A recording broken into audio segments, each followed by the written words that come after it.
experimentar isso dentro do esporte. Então a pessoa, ela pensa assim, ó, vamos dizer, pensa no que está acontecendo nos Jogos Olímpicos esse ano. Os Jogos Olímpicos não foram cancelados. Esse cancelamento, o que repercute? Imagina assim, ó, existe toda uma preparação para os Jogos Olímpicos. Essa preparação, se nós pensarmos, não é uma preparação simples que a gente tem. Essa preparação, ela ocorre em um longo período. Eu tirei agora o compartilhamento, fiquem tranquilos, tá? Essa preparação é por um longo período. É um longo período. Muitas vezes não é só uma preparação de 1 ano, mas a preparação de 4 anos. Tanto que a gente fala assim, Olimpíadas é o período de 4 anos. Então, quando acabou os Jogos do Rio, Jogos Olímpicos no Rio de Janeiro, a gente entrou no ciclo olímpico do Japão. Então, são 4 anos. E aí, os 4 anos, no final, a gente tem o quê desses 4 anos? A gente tem os Jogos Olímpicos. Então, existem as Olimpíadas e existem os Jogos Olímpicos. Existe uma diferença muito grande entre um e outro. Então, quando a gente pensa o que está acontecendo agora com o coronavírus e esse cancelamento das competições, para os atletas é muito grande. Muda uma estrutura. Muda uma estrutura, exatamente. Pensem assim, ó, o atleta tem uma periodização do treinamento dele. Se ele quebrou essa periodização, ele vai ter que criar uma nova. Só que os atletas não estão treinando, porque os atletas estão isolados também em casa. E muitas falam assim, mas os atletas, professor, você está falando que os atletas estão isolados, mas os atletas não têm um sistema imunológico muito maior do que aqueles atletas, do que as pessoas que não treinam. Então, olha que interessante. Pensa assim, ó, minha mão, vocês estão vendo a minha mão aqui. Se a gente pensar que quando esse atleta treina, se é uma pessoa comum que fez um treino simples, um treino básico, imagine que o sistema imunológico dele está aqui, nessa linha. O sistema imunológico dele está aqui, nessa linha. Se ele fez um treinamento simples, ele vai melhorar isso. Ele não vai cair. Porque o treino, se ele fizer um treino de alta intensidade, ele vai diminuir o seu sistema imunológico e depois ele vai potencializar isso. Só que ele vai ficar, às vezes, em 3 dias, 4 dias, 2 dias, com um sistema imunológico um pouco mais baixo, porque ele deu alto estresse mecânico e metabólico no seu organismo e acabou diminuindo sua imunidade. Imagina com a imunidade dele baixa nesses 2 dias, 3 dias, e ele se contamina com o coronavírus aí, com o Covid-19. Imagine para o corpo dele recuperar isso. Olha que loucura isso. Então, nós temos que entender o quê? Esses atletas, eles também estão numa zona de risco. Então, eles não podem treinar de alta intensidade. Esses atletas, muitas vezes, eles estão em casa treinando e eles estão isolados. E aí, sim, eles conseguem fazer um treino. Só que como eles vão fazer um treino de ginástica em casa? Então, muitas vezes, eles fazem um treino muscular, um treino de força, mas para não perder as capacidades físicas dele, as excelências na capacidade física. Mas o gesto técnico da ginástica, por exemplo, ele não vai conseguir fazer. O atleta não tem uma piscina em casa. Como ele vai nadar na piscina? Então, isso é uma coisa que nós, como profissionais da educação física, a gente tem que pensar muito. Porque parou, e a mudança que tem nisso, porque parou. A gente está falando dos Jogos Olímpicos em julho, agosto, e a gente está falando que foi cancelado agora. A gente está ainda no final de março. Foi cancelado agora, porque ainda a gente tem 3 meses que os atletas não estão treinando. Eles quebraram a periodização de treinamento. Isso atrapalha muito o esporte, muito mesmo. Então a gente pensa que o esporte de alto rendimento, ele não é só praticar o movimento. Ele considera o esporte como um fenômeno cultural. Então ele considera o esporte que tem um desempenho competitivo. É um desempenho, só que ele vai muito além da competição. E esse além da competição, ele não pode excluir muitas vezes ele acaba, na verdade, ao contrário, ele acaba excluindo pessoas porque não tem as habilidades necessárias, e ele acaba excluindo pessoas e só mantém aquelas pessoas que têm as capacidades e habilidades necessárias para esse esporte para manter um desempenho competitivo por igual. Pensem no Usain Bolt. Se vocês verem a história do Usain Bolt, ele não tinha as características para ser um atleta de velocidade. E muitos técnicos excluíram ele. E só depois um técnico observando todo o gesto técnico dele, toda a performance dele, falou assim, não, esse menino tem potencial. E começou a treinar o Usain Bolt ainda criança, e esse Usain Bolt só desenvolveu e teve uma potencialidade fenomenal dentro do esporte.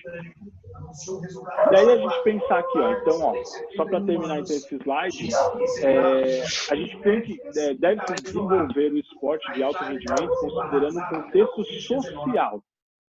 social, contexto cultural, contexto histórico nos quais os atletas e as equipes estão inseridos. Mesmo que o programa de treinamento pode ser ótimos resultados no Brasil, não tem como você determinar que terão esses mesmos resultados na China. E olha que interessante disso. A Jamaica, vamos pegar o exemplo da Jamaica. A Jamaica, ela nem vou falar de quem que é o cachorro. A Jamaica, ela sempre desenvolve grandes atletas de corrida de velocidade. Se você pega, por exemplo, na Etiópia, no Quênia, nos países africanos, ele sempre desenvolve grandes atletas corredores. Aí eu falo para vocês, mas só existe esse tipo de atleta nesses países, corredores? Não. Existem outros atletas ali, existem outras modalidades, outros biotipos e outras potencialidades olímpicas. Só que acontece, se a gente pegar a cultura desses países, geralmente são países com uma característica econômica baixa. Não caiu a aula não, né? É que apareceu uma coisa. Então, beleza. Aí o que acontece? Nós temos atletas ali, participantes, só que a gente tem o potencial de atletas, porém muitas vezes não tem a infraestrutura adequada. Que infraestrutura é essa? Se a gente pensar em piscina, quão caro que é para manter uma piscina? O quão caro que é para você criar um estádio, um ginásio poliesportivo para poder fazer as voltas de ciclismo. Agora você pega assim, atletismo. Você pega várias provas dentro do atletismo. O atletismo, muitas vezes, você precisa do quê? Apenas um espaço, uma sapatilha e o cara correr. Às vezes ele precisa de alguma bola de ferro, que é uma coisa muito mais simples de você adquirir. Olha o contexto, então. Se você pega, muitas vezes esses países não têm muita infraestrutura, eles não têm um desenvolvimento de infraestrutura, então eles não conseguem desenvolver outras potencialidades. Se você pega dentro dos Estados Unidos, dentro da China, Inglaterra, União Europeia, né? Ali União Europeia, vários países europeus, você vê vários tipos de esportes sendo aplicados, várias potências olímpicas em vários diversificados esportes. E eles têm material, eles têm ginásios, eles têm um ginásio poliesportivo, onde vai ser desenvolvido vários esportes, diferente de outros países que não têm essa condição. Se a gente pegar só no Brasil, pense no Brasil, às vezes em São Paulo é onde está concentrado vários esportes, é onde tem vários ginásios. Só que quando a gente vai lá para o norte, nordeste, extremo sul, muitas vezes não tem isso. Então, como que a gente vai desenvolver grandes potências olímpicas em diversificados esportes, se muitas vezes a renda esportiva está concentrada em só uma região? Então, a gente tem que pensar isso na parte do quê? Contexto social, cultural e histórico. Isso é muito importante. Tudo bom? Vamos lá, então. Ó. O esporte de participação. Quando a gente fala do esporte de participação, lembra que eu falei para vocês? É o esporte que a gente está focado o quê? Na participação, pensando sem fins competitivos de alto rendimento, mas pensando muitas vezes o quê? Qualidade de vida, pensando em saúde, que essa participação, ela pensa na atividade como um lazer apenas. melhoria da saúde física, mental. Você vai pensar em buscar viabilizar a participação de todos. Você, como profissional, você vai pensar na participação de todos. Você não existe uma necessidade de criar grandes atletas. Então, você não vai ter aquela necessidade. Pô, um exemplo, vai. Aqui, ó, nessa fotinha aqui, a gente vê o pessoal andando de bicicleta e aqui o pessoal correndo. A gente cria, por exemplo, vocês como profissionais, criam uma assessoria esportiva voltada para a corrida. Vai diversas pessoas lá na sua assessoria. Você vai selecionar? Você vai fazer a seleção, falar assim, não, ó, eu vou treinar fulano porque ele tem um potencial de vencedor e não vou treinar ciclano. Não, você vai treinar todos. Você sabe que fulano não tem um potencial adequado para muitas vezes ser campeão de algumas provas, porém, ele é uma pessoa extremamente que busca saúde, qualidade de vida. E aquele outra pessoa que tem muitas vezes aquela potencialidade, você vai treinar os dois. Só que você entende o quê? Esse daqui que não tem todas as características para ser um vencedor, eu vou ter que passar às vezes um treino diferente. E esse aqui que às vezes tem uma característica de vencedor, eu vou passar um treino totalmente oposto. Então, com cada um eu vou trabalhar de uma forma diferenciada. Isso é muito importante. Então, dentro do esporte de participação, a gente vai o quê? Diferenciando algumas pessoas, porém, une todas no mesmo esporte. Você busca a participação de todos, você não exclui ninguém. Você busca a participação de todos. Então, assim, o maior objetivo é o prazer pela prática esportiva. Você pensa na participação como um prazer, como uma satisfação. Ó, aqui nos desenhos, independente da faixa etária, você está buscando o quê? A participação. Mesmo que a criança, às vezes, esteja fazendo um gesto técnico errado, mas se não corre nenhum risco de lesão, por que eu vou fazer uma cobrança tão grande querendo corrigir o gesto técnico se ela não precisa disso? Ela precisa o quê? De participação. Ela precisa participar e criar um amor pelo esporte. Na aula anterior que eu disponibilizei lá para vocês no AVA, você busca o quê? A participação pelo esporte. Você busca que essa pessoa ela participe, que ela goste do esporte, que ela faça isso com o maior prazer possível. Então, a sua busca é essa. Então, a gente pensa aqui, ó, algum desempenho, você pensa no desempenho físico, o desempenho técnico é necessário. Por que é necessário o desempenho físico e técnico? Pensa no gesto técnico. Por exemplo, eu estou falando para vocês de corrida. A pessoa está correndo assim, ó. Vocês estão conseguindo enxergar aí? A pessoa está correndo assim. De repente, tem outro que está correndo assim. Ele está errado. Não faz esse movimento cruzando. Ele tem que fazer o movimento assim, ó, alinhado. Por quê? Olha o balanço do meu ombro. Olha o balanço do meu ombro aqui. É um balanço mais sutil. Ó, eu não faço isso com o tronco. Olha o tronco aqui, ó. Olha o tronco balançando. Eu gasto muito mais energia. Eu jogo mais impacto na minha coluna. Se eu coloco a pessoa para correr assim, ela vai criar uma lesão na coluna muito rápida em relação a uma pessoa que corre assim. Então eu preciso me preocupar com o gesto técnico.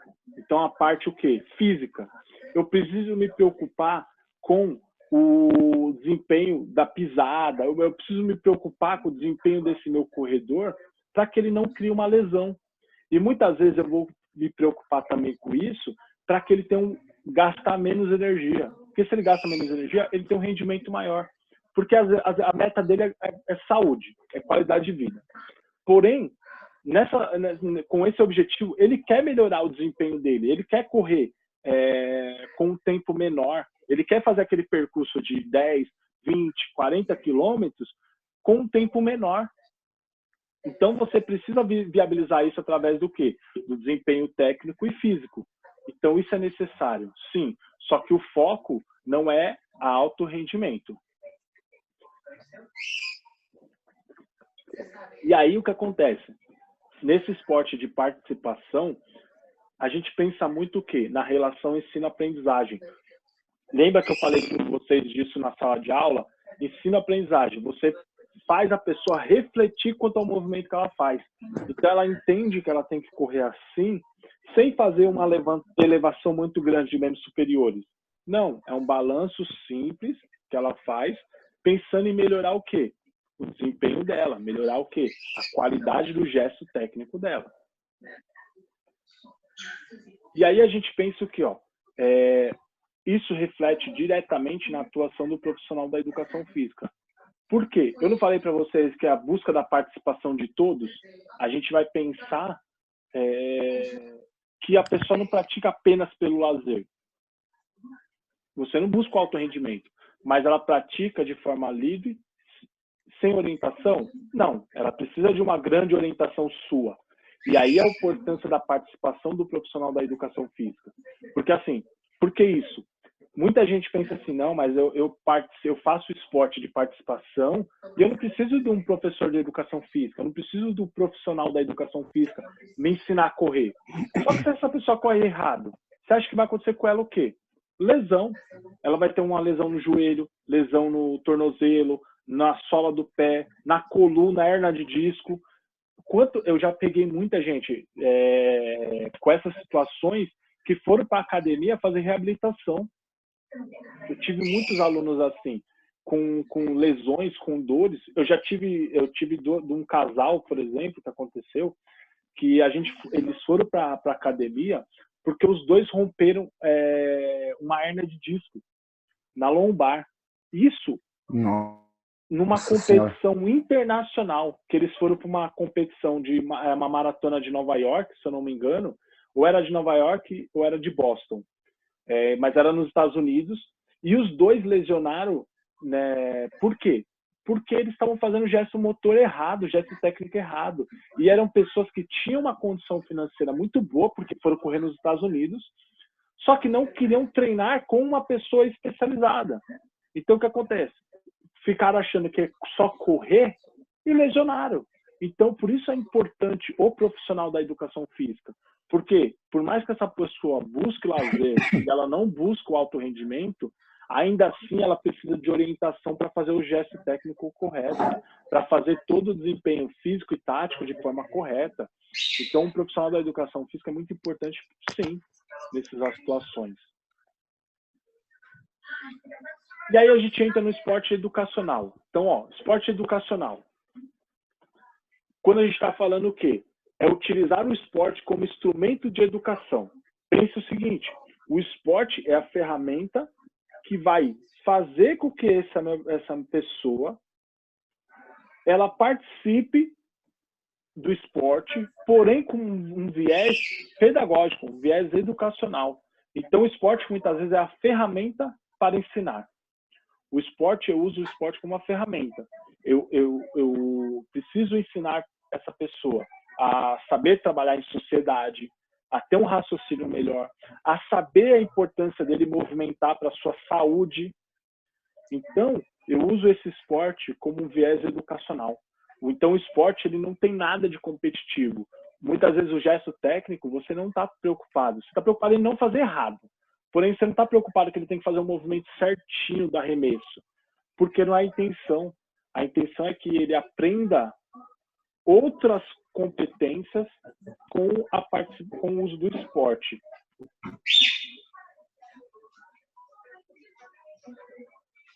Só mandando aqui para o pessoal no grupo aqui que perguntou o login e senha. Mas vamos lá. Então eu estou falando o quê? Educação formal e não formal. Quando eu falo de educação formal e não formal, vocês lembram disso? Já passaram por isso? Educação formal, a gente está falando de escola. A gente está falando da escola, que tem toda a regra, tem toda uma regulamentação pela LDB, então a Lei de Diretrizes e Bases, existem regras, existem leis quanto à lei de regulamentação, o tempo de hora-aula, quantas horas a aula ele tem que ter por ano, quantos anos letivos. Eu não sei se vocês viram, estava uma discussão muito grande como que ia fazer com as crianças que estão paradas agora por causa do coronavírus, porque as escolas estão fechadas. E a discussão é o seguinte, se a gente pensar, essas crianças que não estão dentro da escola, e quando eles forem voltar? Eles vão perder dias de aula.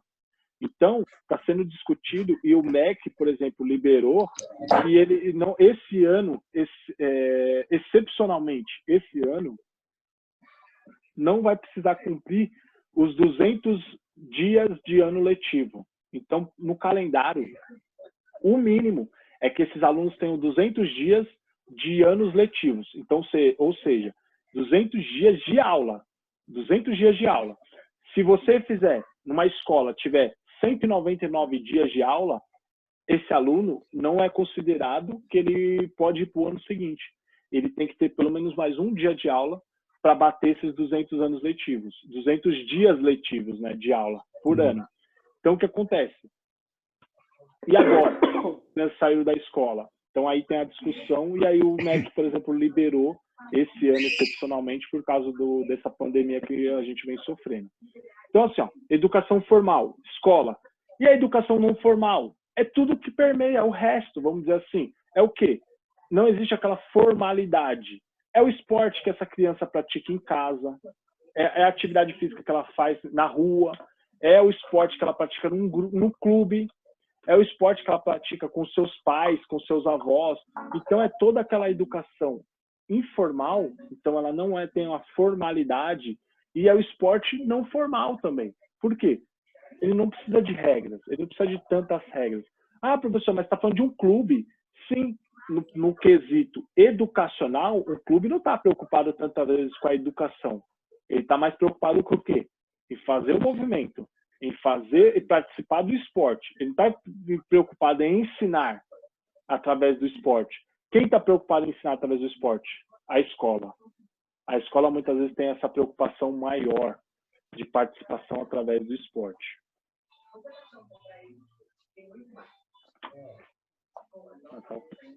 Só estou vendo aqui que vocês mandaram no chat. Então o esporte é usado como ferramenta educacional, não apenas para alcançar objetivos no aspecto motor. Então, aspecto motor, sempre lembre o quê? Movimento. Aspecto motor, executar um movimento, é o gesto técnico, mas objetivando outros meios para ensinar, outros conteúdos além do gesto motor esportivo. Então, você ensinar técnica, tática, física. Então, assim, esses aspectos, por exemplo, é você ensinar ele a raciocinar. Que adianta eu fazer o movimento de chutar uma bola, correr até essa bola e chutar, mas eu tenho que saber como chutar essa bola, eu tenho que saber se tem o meu adversário aqui, que é o goleiro, ele está na minha frente, eu não tenho que fazer com que essa bola vá na direção do gol, sendo que tem uma dificuldade para o goleiro pegar essa bola. Isso é raciocínio, isso é tudo uma parte do quê? De reflexão, de cognição quanto ao movimento. Então não adianta eu chutar uma bola, ele precisa entender como chutar bem essa bola. E aí a gente pensa o quê? A parte adaptada, então a gente pensa em pessoas com deficiência e até o quê? Pessoas que não têm deficiência, porém, a gente pensa muitas vezes pessoas que elas têm o quê? Elas têm uma dificuldade quanto à prática daquele esporte, daquele movimento, e você faz pequenas adaptações para que ela tenha uma participação melhor. É o que a gente pensa muito na escola. Crianças que têm mais habilidades e crianças que têm menos habilidade, essas que têm menos habilidade, a gente tem que fazer adaptações para que ele participe, porém a gente não pode excluir esses que têm grande habilidade. A gente tem que fazer com que os dois participem. Por quê? O esporte, nesse caso, ele não é de exclusão, ele não é excludente. Você não pensa em excluir ninguém. Nem o cara que não tem habilidade, ou a menina que não tem nenhuma habilidade, nem o menino ou a menina que tem grande habilidade. Os dois vão participar, só que com pequenas adaptações. Com pequenas adaptações eles vão participar para que todos consigam participar do seu jeito e da sua forma. Então a gente pensa muito dessa forma. E aí tem, por exemplo, um exemplo que eu dou aqui é o futebol. Como surgiu a modalidade? Você não está fazendo ele pensar, ele refletir de como surgiu essa modalidade? E aí você conta um pouco da história da modalidade, relação dos países, no caso, e do mundo com o esporte. Qual que é a relação? Você está fazendo o quê? Além do movimento do futebol. E aí você está pensando em uma reflexão sobre as regras e conceitos. Ele refletir quanto às regras e conceitos do esporte. Então isso é muito importante dentro do esporte. Não é só praticar o futebol, mas é toda uma reflexão em vários quesitos dentro do esporte.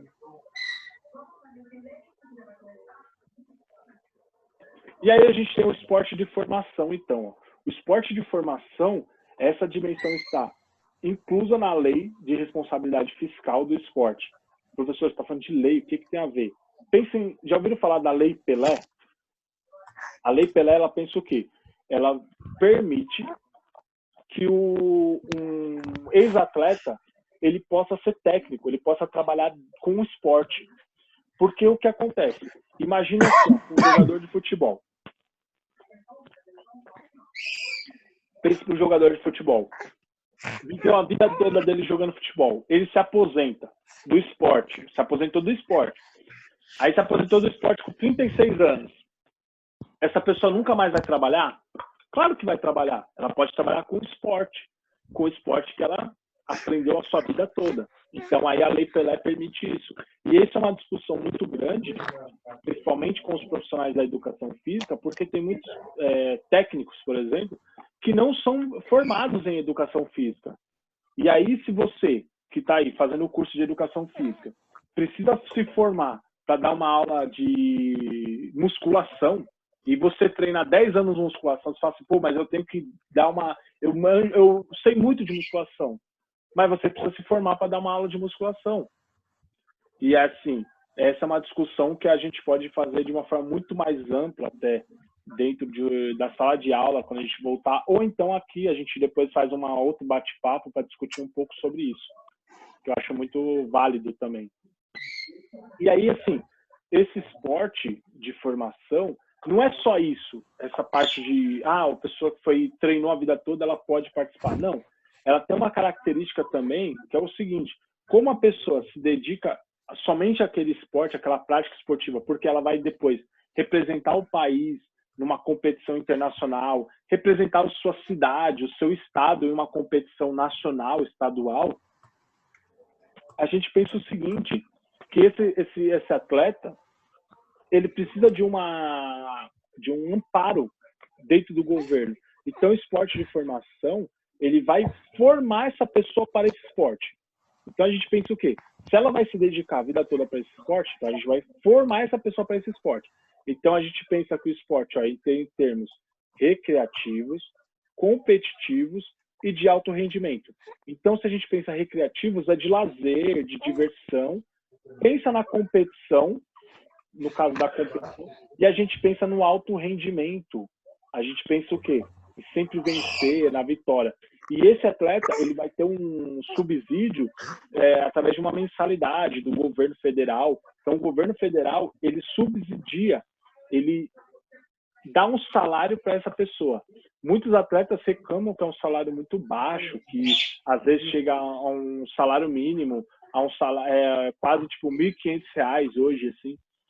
Tem atletas que reclamam quanto a isso, às vezes que é um valor muito baixo, e aí eles acabam tendo que recorrer a um trabalho fora do horário de competição, acontece muito, mas aí é uma questão mais de caráter político do que um caráter educacional mesmo, e aí a gente não tem como discutir muito isso porque é lei, né? Então, lei está lá no papel, tem que ser seguida e pronto.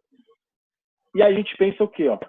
Também é um trabalho pensando em qualitativo e quantitativo. Esse qualitativo e quantitativo, pense o quê? Qualitativo, qualidade. A gente vai pensar sempre na qualidade. Então, esse atleta, qual que é a qualidade da prática para ele? Ele praticar com qualidade, ele praticar de uma forma que ele vai ter melhor desempenho físico e motor. Então, se a gente pensa em qualitativo, pensando em qualidade, e quantitativo, pensando em quantidade do tempo praticado, quantidade de exercícios praticados, quantidade de um monte de coisa. Então, pense em quantidade e qualidade.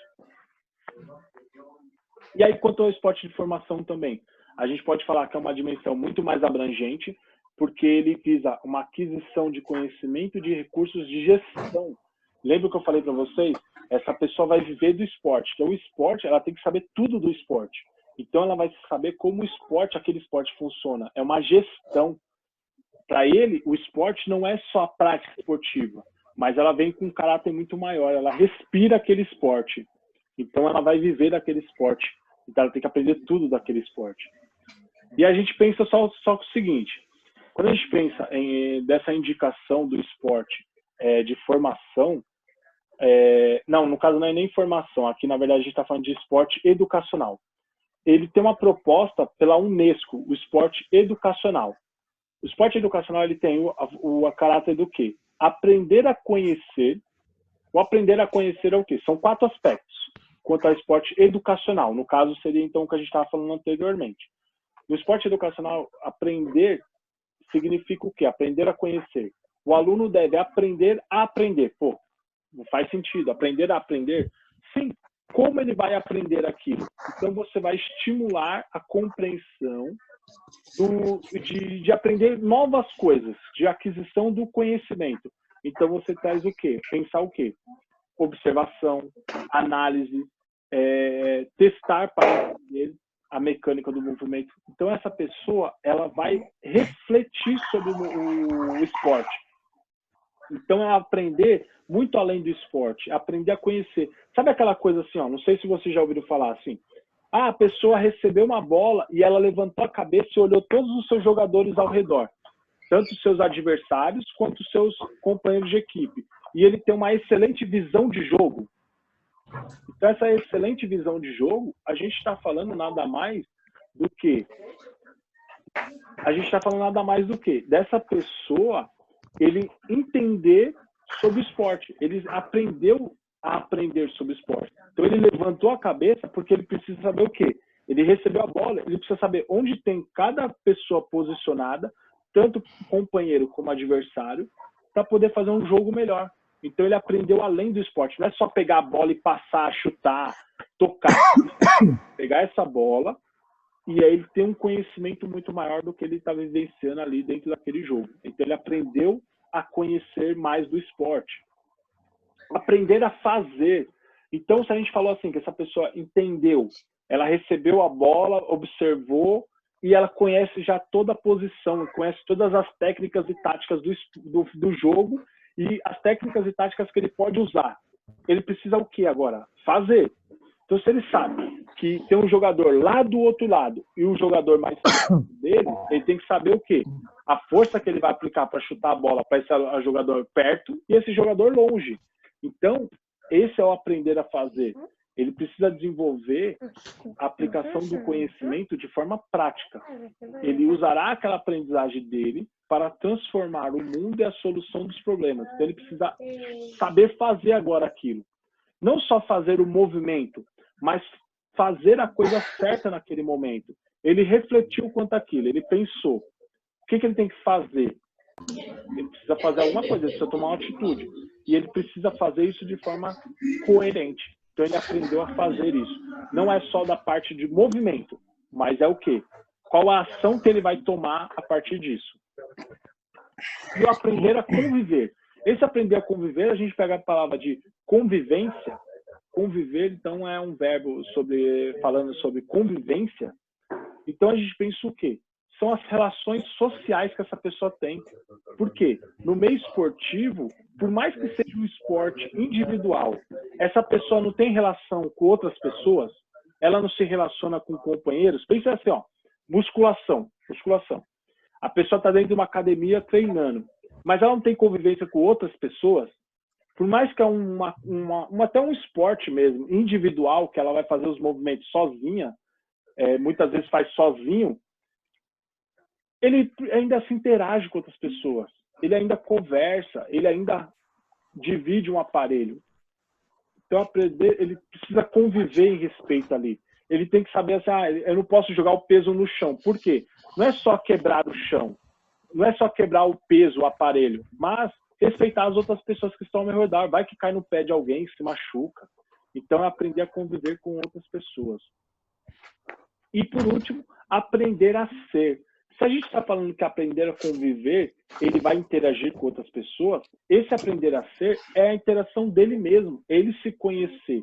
Então, a gente pressupõe que esse é um desenvolvimento pessoal. Se a gente falar assim, ó, a gente tem a característica interpessoal e intrapessoal. Intrapessoal, então olha a palavra, intrapessoal é uma interação entre pessoas. Então, aprender a conviver. Se a gente está falando de interpessoal, é uma relação entre ele, como ele se conhece, como ele pensa, como ele faz uma reflexão, uma autorreflexão dele como pessoa. Então, são duas características diferentes.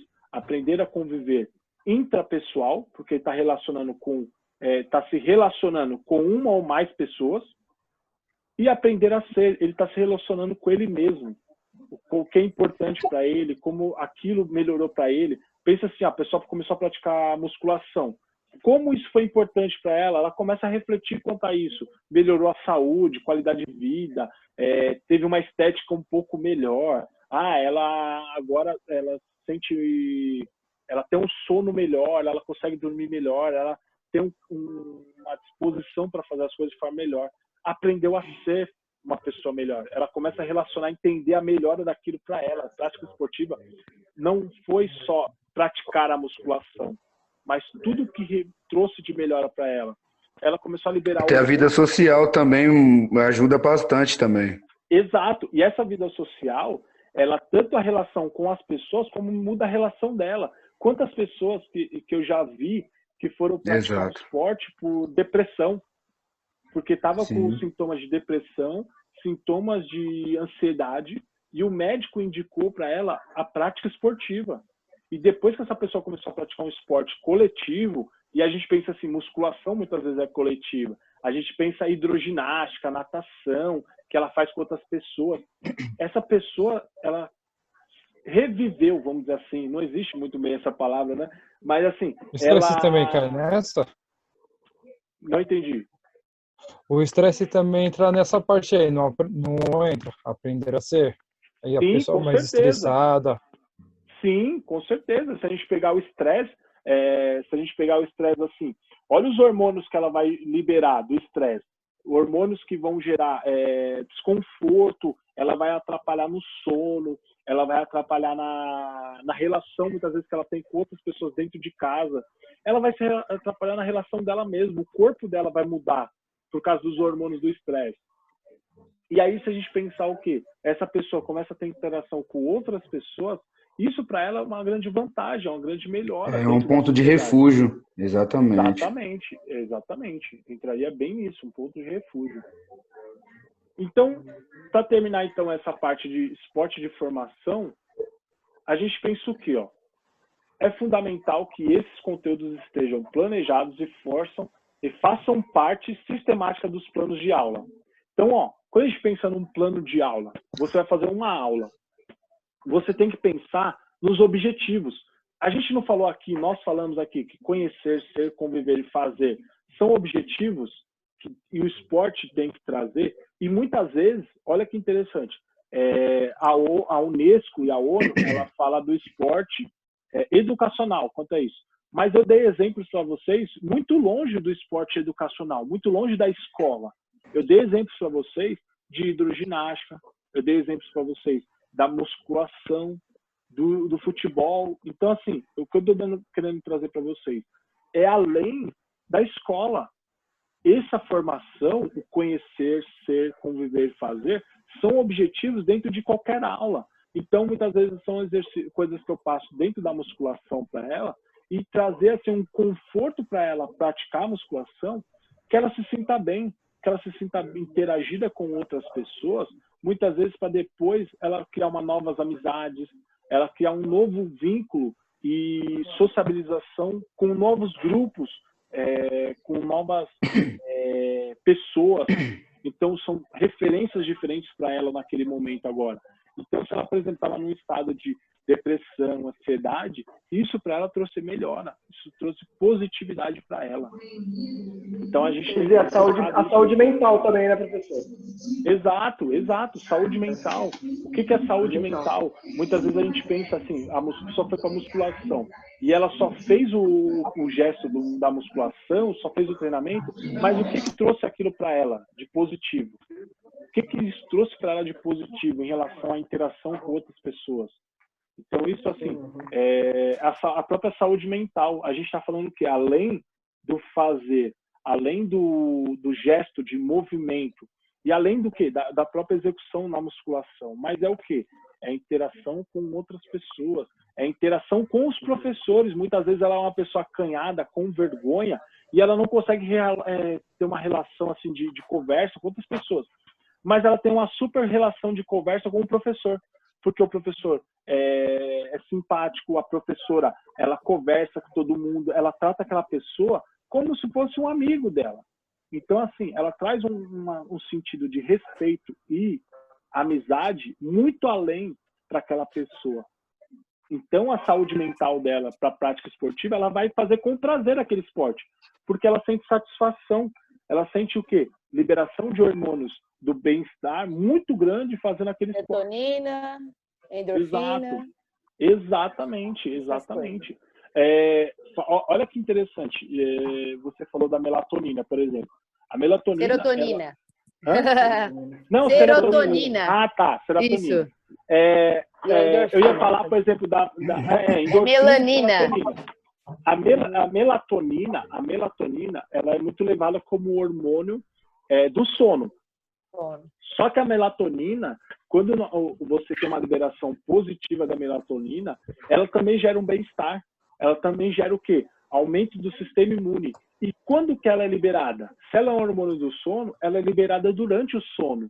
Então, quando a pessoa faz atividade física, ela fez atividade física, e ela treina bem, e ela descansa bem, porque isso vai melhorar o quê? O sono dessa pessoa, ela tem maior liberação de melatonina, ela tem então, assim, uma satisfação melhor de sono e também uma produção melhor de outros hormônios. Porque serotonina, esses hormônios do bem-estar. Então, esses hormônios vão ser liberados no sono. O cortisol, por exemplo, ele é um hormônio do estresse, mas ele vai diminuir a ação do cortisol e vai gerar menos estresse a essa pessoa. Olha que interessante. Então, por que eu estou falando disso, da melatonina? Mas da onde você tirou isso da melatonina? Olha o que isso é uma coisa que eu já falava há muito tempo, ano passado, para os alunos, até na própria disciplina de iniciação esportiva. E eu vi uma matéria semana passada falando que, por exemplo, por que crianças, quando a gente está falando do coronavírus agora, o Covid-19, por que crianças elas são imunes ao coronavírus? No sentido assim, elas contraem a doença e essa doença, o vírus, na verdade, eles contraem o vírus, só que os sintomas, eles dificilmente liberam esses sintomas, principalmente adolescentes e crianças. Eles não liberam os sintomas, só que eles acabam sendo o quê? Então, assintomáticos, eles não apresentam os sintomas, porém eles podem contaminar outras pessoas. Aí acontece isso, eles podem contaminar outras pessoas. Por isso que o pessoal fala assim, não deixa as crianças com idosos, porque às vezes as crianças podem estar contaminadas e contaminar idosos, que são grupos de risco. Mas assim, professor, o que tem a ver isso com as crianças? Existe uma hipótese, e aí não é uma certeza. Então, quando a gente fala de hipótese dentro da ciência, são teorias que estão sendo criadas, estão sendo estudadas para se ter uma certeza.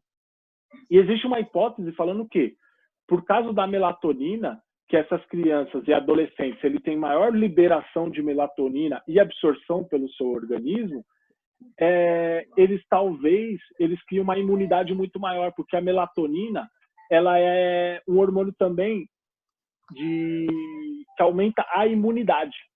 Ela aumenta a imunidade. Sistema imunológico. Ela melhora o seu sistema imunológico.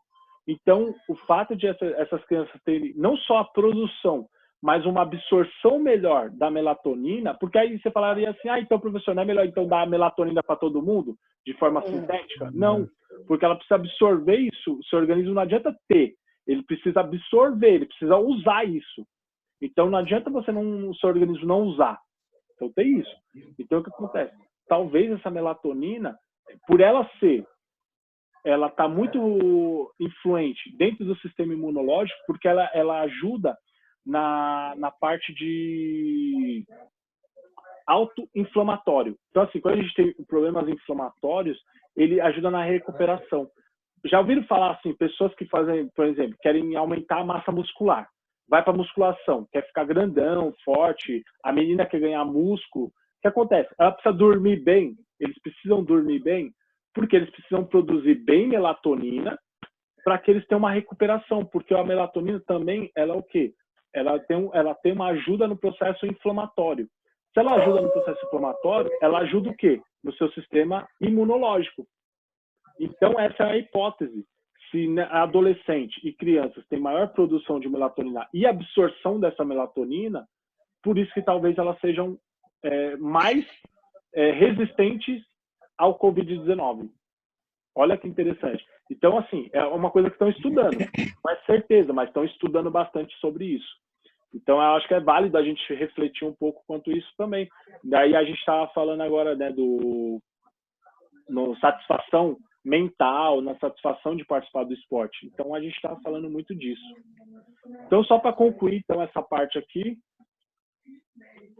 a gente pensa nesse esporte de conhecer, ser, conviver e fazer, a gente pensa na participação de todos. É refletir quanto ao esporte. Sabe aquela coisa assim, fez o esporte, jogou um futebol, no final vamos reunir todo mundo e vamos discutir o que aconteceu aqui no jogo? É isso aqui, é a discussão, é a reflexão, é conhecer sobre o esporte, ser, conviver, fazer. É além do jogar futebol, é conhecer muito além do esporte. E também o quê? A participação de todos. A gente não pode excluir ninguém. A gente não pode ter o seu esporte excludente, mas a gente tem que pensar na participação de todos. Independente das suas características físicas, se é uma pessoa com deficiência, se é uma pessoa sem deficiência, mas a gente tem que pensar na participação de todos. E aí, só 2 slides aí para concluir, então, a gente tem o seguinte, a gente tem a técnica e a tática no contexto do esporte. Quando a gente pensa em técnica, é todo gesto técnico. Eu estava falando para vocês, por exemplo, o gesto técnico. Quando a gente pensa na técnica, são todos os movimentos, são a utilização do seu corpo, então é o seu instrumento biológico, o seu corpo, na solução de problemas físico-motor.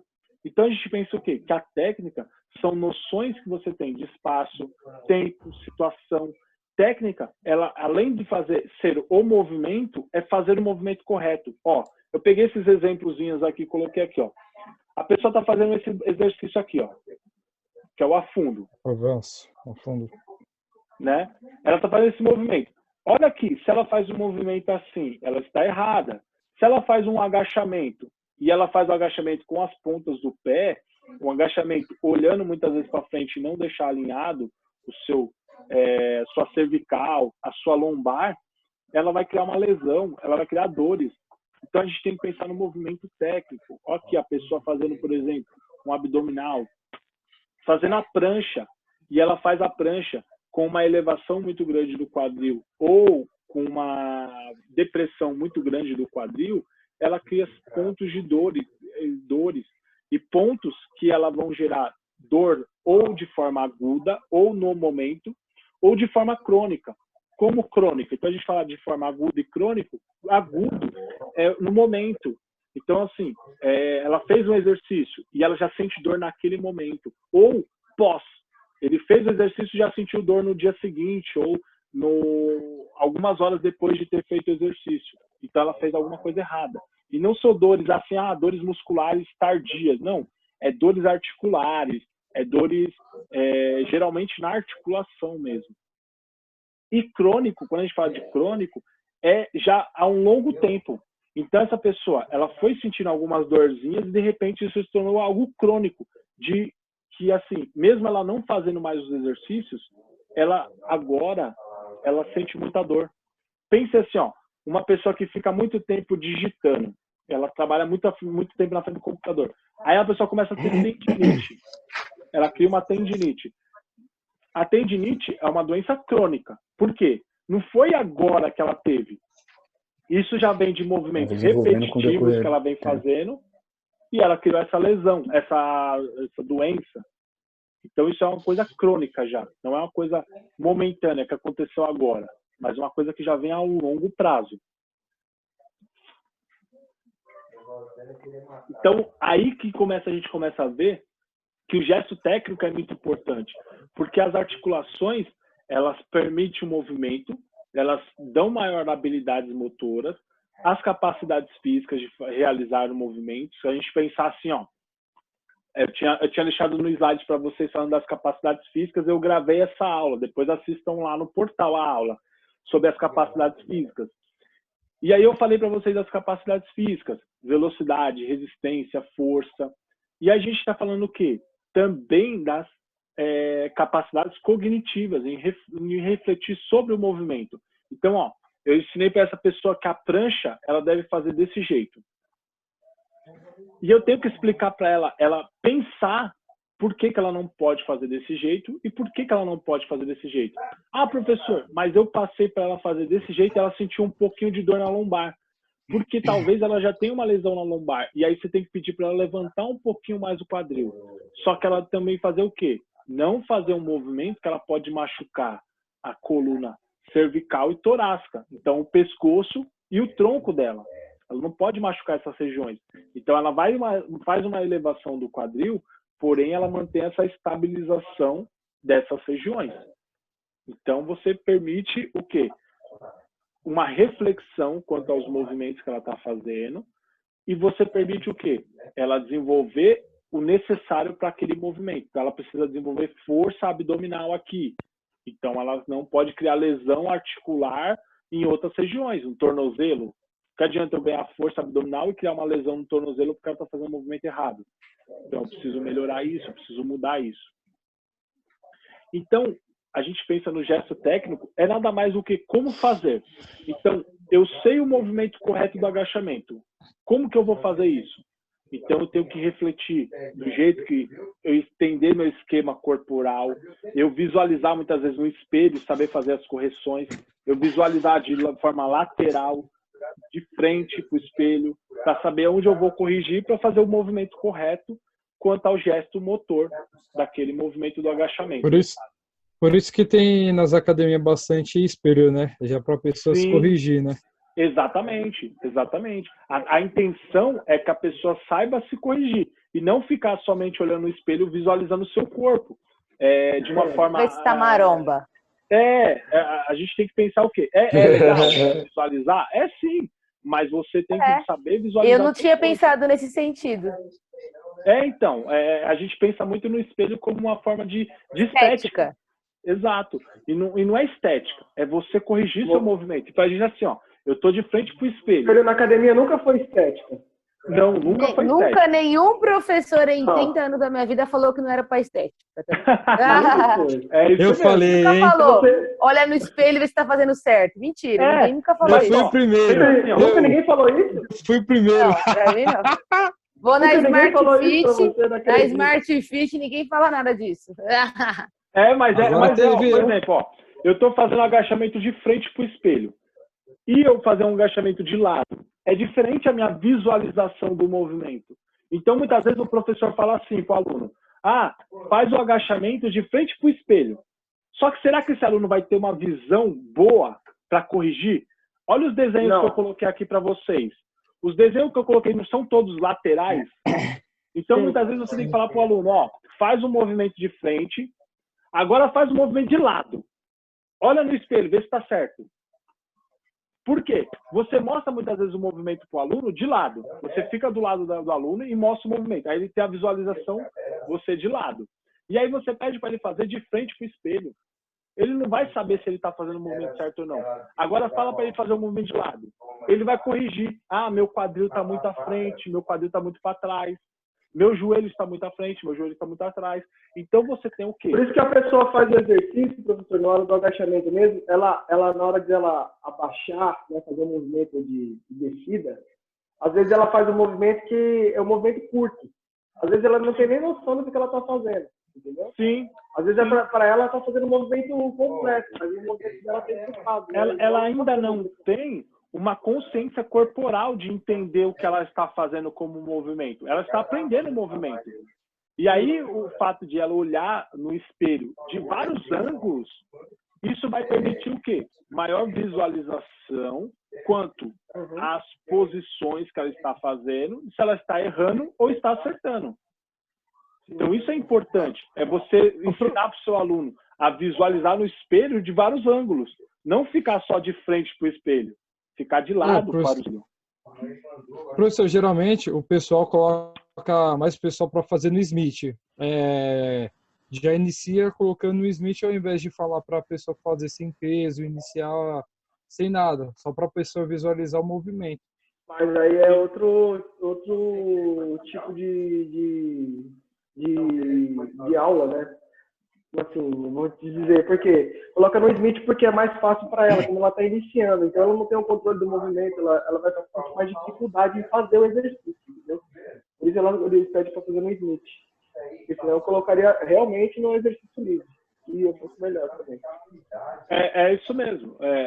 Quando a gente pensa, por exemplo, o Smith e um exercício livre, eles têm muita característica o quê? O exercício livre, ele precisa apenas do quê? Do corpo dele fazer o movimento. Então, ele precisa ter um esquema mental de como ele está fazendo o movimento. O Smith, ele cria um movimento guiado. A pessoa faz um movimento guiado do começo ao fim. Então, ela vai tendo a máquina vai servindo como um guia para ela. Então, existe uma diferença aí. E aí é importante, muitas vezes, assim, o Smith, a pessoa ainda precisa de consciência corporal. Ela precisa de consciência corporal. A máquina vai guiar ela, mas se ela não tiver consciência corporal, ela ainda vai fazer um movimento errado e pode sobrecarregar mais ainda a coluna do que ela fazer o exercício livre. Porque pense assim, o exercício livre, o agachamento, ele não precisa sentar numa cadeira, levantar da cadeira, é um agachamento. É um agachamento. Então você pode muitas vezes colocar o banco para essa pessoa, ela sentar e subir do banco. É o agachamento. Então, muitas vezes, ela tem uma menor sobrecarga nas articulações do que fazer um exercício guiado no Smith, por exemplo. Tudo bom? É igual o agachamento sem peso também, né, professor? Exato. Só com o movimento do... Né? Isso. Esse movimento de... Né? Esse é o movimento, né? Exatamente. A iniciação do aluno, a iniciação de uma pessoa, você vai analisar o seu aluno, né? O tipo de dificuldade que ele vai ter, alguma coisa desse tipo, né? Acho que você vê dessa forma, né? Para cada tipo de situação, né? Exatamente. Isso mesmo. É isso mesmo. Vamos lá? E aí, assim, ó, então vamos lá. A gente termina então essa parte. Então, aqui, ó, só para concluir essa parte aqui, ó. Para que fazer? Como fazer e para que fazer? Se a gente pensar no contexto do jogo, por que eu tenho que fazer? Por que eu tenho que fazer esse movimento aqui, professor? Por quê? Porque se tiver um adversário na sua frente, você precisa fazer esse movimento. Mas se ele estiver do meu lado, então aí é um outro contexto do jogo. Mas se eu tiver com 2 adversários, eu não tiver mais com um adversário, 2. Se eu tiver 3 adversários, então são contextos diferentes do jogo. E aí a gente tem que ter essas situações quanto a esses contextos do jogo.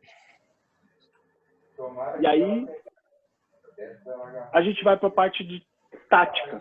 Se a gente pensar na tática, se a gente falou na técnica, que é o movimento, a tática, ela tem muitos aspectos do sentido do jogo. Professor, que sentido que você está falando? Como assim sentido do jogo? É como esses atletas vão se posicionar na quadra para que eles tenham uma melhor correspondência, melhor uso das suas habilidades.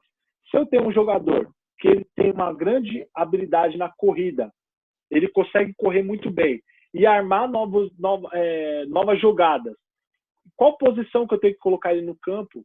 Qual posição que eu tenho que colocar ele dentro da quadra de basquete? Dentro do vôlei?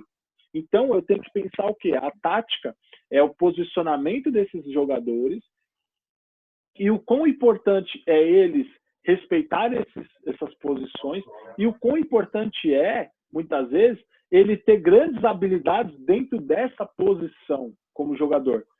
Teve uma vez que aconteceu, eu lembro que foi nos Jogos Olímpicos.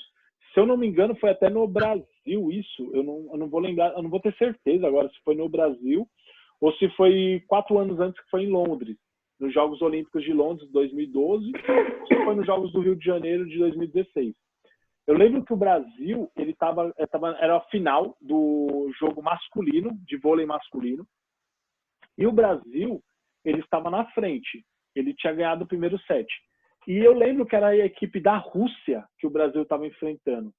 E a equipe da Rússia, eles fizeram o quê? Se vocês olharem aqui nessa imagem aqui que eu estou passando no slide, eles pegaram um jogador, colocaram na rede o maior jogador que eles tinham. E esse jogador, eles fizeram o quê? Todas as bolas que vinham, o levantador levantava para esse jogador na rede. Como ele era o maior jogador, o salto dele também era muito alto. E a equipe brasileira, eles levantavam no bloqueio, então eles faziam o salto, se posicionavam para fazer o bloqueio, olha aqui, se posicionavam e iam fazer o bloqueio, só que acontece, o jogador do time adversário da Rússia, que estava na rede, ele saltava muito acima do bloqueio. Então, quando ele batia na bola, a bola passava pelo bloqueio e caía no campo adversário, então no campo do Brasil. E aquela equipe da Rússia, por causa dessa estratégia tática de colocar esse jogador no meio da quadra, então na rede no meio da quadra, eles ganharam o jogo. Eles ganharam o jogo, não ganharam só o set. Eles não ganharam um set, empatou. Eles ganharam o jogo, gente. Então, olha a importância de você saber distribuir seus jogadores dentro da quadra, de você saber usar as melhores estratégias de jogo, não só distribuir os jogadores, mas saber iniciar jogadas. Se a bola chegou aqui no campo, no meu campo do basquete, na minha quadra de basquete, como que eu vou sair essa bola de uma forma bem rápida para que a bola chegue aqui nessa região? Que eu consiga marcar a cesta. E eu consegui, depois de marcar uma cesta, eu consegui posicionar meus jogadores que eles vão defender para não deixar o time adversário marcar uma outra cesta. Posição tática do jogo. Isso é muito importante dentro do esporte. Então, o pensamento tático quanto ao jogo não está relacionado somente ao movimento, mas é um processo cognitivo. É o processo cognitivo motor. Por quê?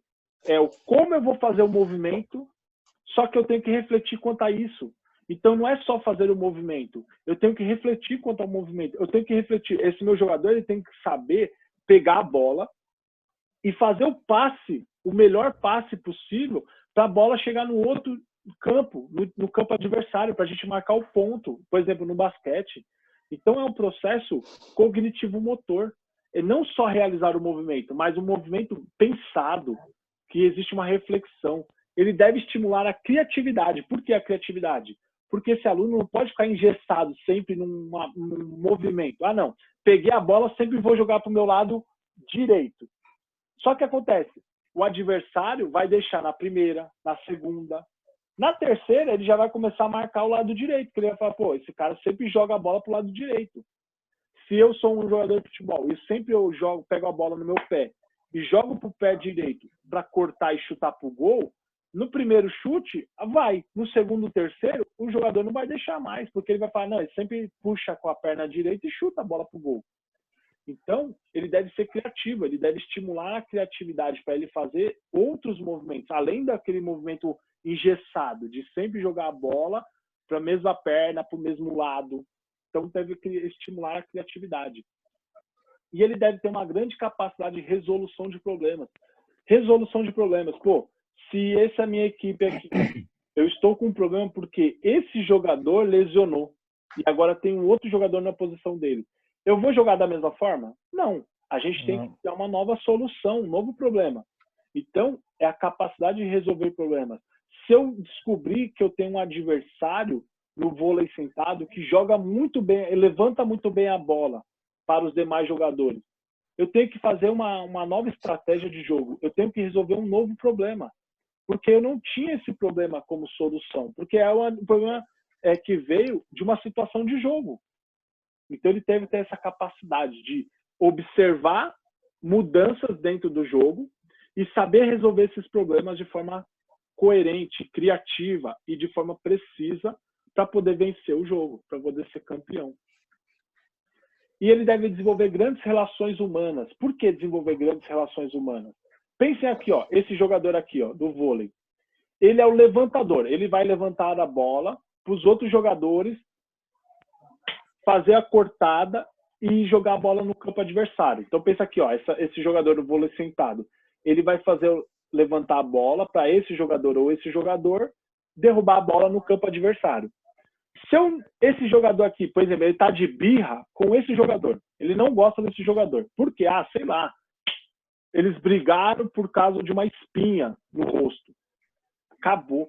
Ele não vai tocar a bola para esse jogador. Se ele não vai tocar a bola para esse jogador, ele vai só tocar a bola para esse jogador. Imagine a equipe adversária. Pô, o levantador não toca a bola para ele. Não vamos marcar mais essa pessoa, vamos marcar só essa pessoa. Então eles ficam posicionados nessa região para poder sempre fazer o quê? O bloqueio. Levantar as mãos e bloquear a jogada. Então eles vão fazer o bloqueio. Por quê? Porque eles sempre fazem a mesma jogada. Então, porque eles não têm uma relação de companheirismo, uma relação entre parceiros, parceiras. Então, isso vai ser o quê? Vai criar um déficit na criação tática do jogo, e aí a gente tem uma relação deficitária. A gente tem o quê? Problemas enquanto a boa prática esportiva.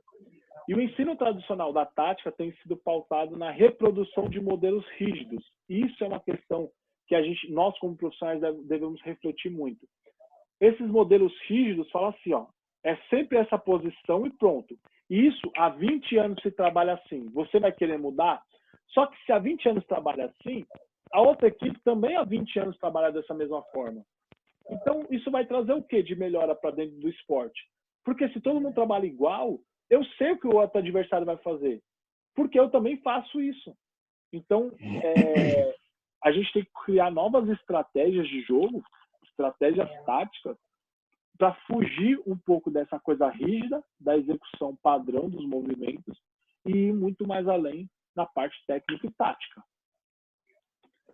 E só para terminar, então, o nosso slide, se a gente pensar no esporte educacional, então a gente pensa no esporte educacional, a gente pensa na participação de todos, e a gente pensa assim, se a gente tem o Brasil, que tem uma grande diversidade de pessoas, diversidades culturais, nós temos uma grande diversidade de pessoas, culturas, de língua, a cultura está refletindo na língua, cada cidade, cada estado tem o seu jeito, o seu sotaque, seu jeito de falar.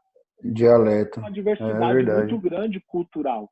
Então, muitas vezes a gente acha que a nossa cultura está restrita na nossa cidade, nossos pensamentos. Quantas pessoas pensam na música? A música é uma coisa mundial. Só no Brasil, quantos estilos musicais nós temos? Quantos estilos? Pensa aqui nesse desenhozinho central que está aqui, que é a amarelinha. Tem lugares que jogam amarelinha e tem lugares que jogam outro estilo de amarelinha, que não é esse tradicional. Então, devido a isso, a sua cultura, a sua regionalidade, as suas influências... Até os nomes mudam, né? É a mesma atividade, mas os nomes mudam, né? Exato, exatamente. Os nomes mudam. Por quê? Isso é tudo referente à sua regionalidade, à sua cultura regional. Então, a gente pensa o quê? Que o esporte, ele deve ser praticado por todos. A gente tem que trazer uma diversidade a todos. E muitas vezes o profissional, ele fala assim, mas pô, eu não consigo praticar, eu não consigo dar o esporte que eu quero porque eu só tenho uma bola. Eu não consigo trabalhar na musculação porque tem muitos alunos e eu não consigo passar um treino individual para cada aluno. Então a gente sempre cria situações, sempre cria problemas. Só que a gente nunca pensa, muitas vezes, que essas pessoas que estão participando, elas querem participar. Independente se tem uma bola ou se não tem nenhuma bola. Elas querem participar. E a gente vai tirar esse direito dessas pessoas participarem? A gente vai tirar isso dessas pessoas? Não podemos. A gente não pode ser negligente a ponto de acabar com o sonho dessas pessoas. Então, a gente tem que diversificar e dar condições para todos participarem, independente se eles têm uma chuteira ou não. Independente se eles têm uma vestimenta adequada para praticar o esporte ou não. A gente tem que pensar que essa pessoa tem que participar, ela quer participar, e a gente tem que dar possibilidades para todos participarem, sem pensar em excluir ninguém. Pensando na educação das pessoas e pensando o quê? No companheirismo, em saber o quê? Eu tenho mais habilidade e aquele que tem menos habilidade, eu dependo daquela pessoa. Eu preciso trabalhar junto com ela. Então a gente tem que trazer o quê? A educação através do esporte, independente se é o esporte formal ou não formal. A gente tem que entender que eles trabalham em equipe, mesmo se é um esporte individual. A gente tem que pensar nisso. Então, a gente tem que pensar no companheirismo.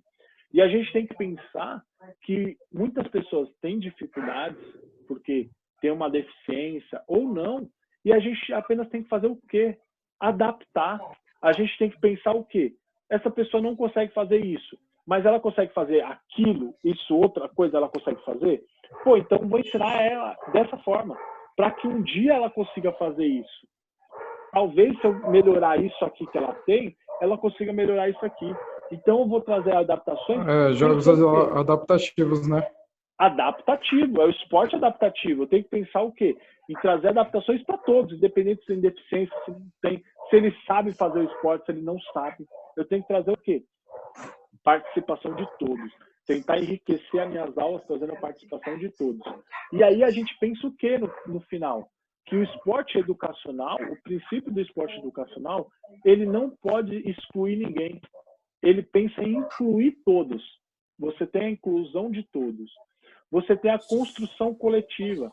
Cada um vai se aprender de uma forma, porque cada um tem uma aprendizagem, tem a sua própria cultura, porque ele veio de uma casa diferente, com pessoas diferentes, com histórias diferentes. Só que todo mundo vai aprender. Então eu vou fazer uma construção coletiva. E é o respeito à diversidade. Eu tenho que respeitar aquele que tem mais habilidade e aquele que tem menos habilidade. Respeitar a todos. É o respeito à diversidade, às diferenças. Se tem habilidade, se não tem. Se ele tem uma deficiência, se ele não tem. E aí a gente fala da educação integral, que é a educação como um todo. Eu vou ensinar o esporte de uma forma como um todo, abrangendo tudo. Não só o gesto técnico, mas o raciocínio. Como saber usar esse gesto técnico. Como saber usar com os seus demais companheiros. E aí a gente pensa também no final, é o rumo à autonomia. Por quê? Se essa pessoa ela aprende a pensar, aprende a agir e aprende a interagir com outras pessoas, ela tem uma autorreflexão e ela tem uma autonomia muito maior. Ela não fica dependendo de outras pessoas para fazer suas coisas. Porém, ela sabe que ela depende para fazer outras. Então, ela é uma pessoa autônoma quando ela é uma pessoa que ela é independente e dependente conforme as circunstâncias. Tá bom? Então, é isso aí. Vocês têm dúvidas? Vamos lá, vamos abrir as discussões. O que vocês acharam desse método aí que a gente está tentando trazer para vocês? Mais fácil, melhor. Pelo menos a gente consegue tirar as dúvidas. Então, nós estamos tentando tirar um pouco da rigidez, porque assim, infelizmente,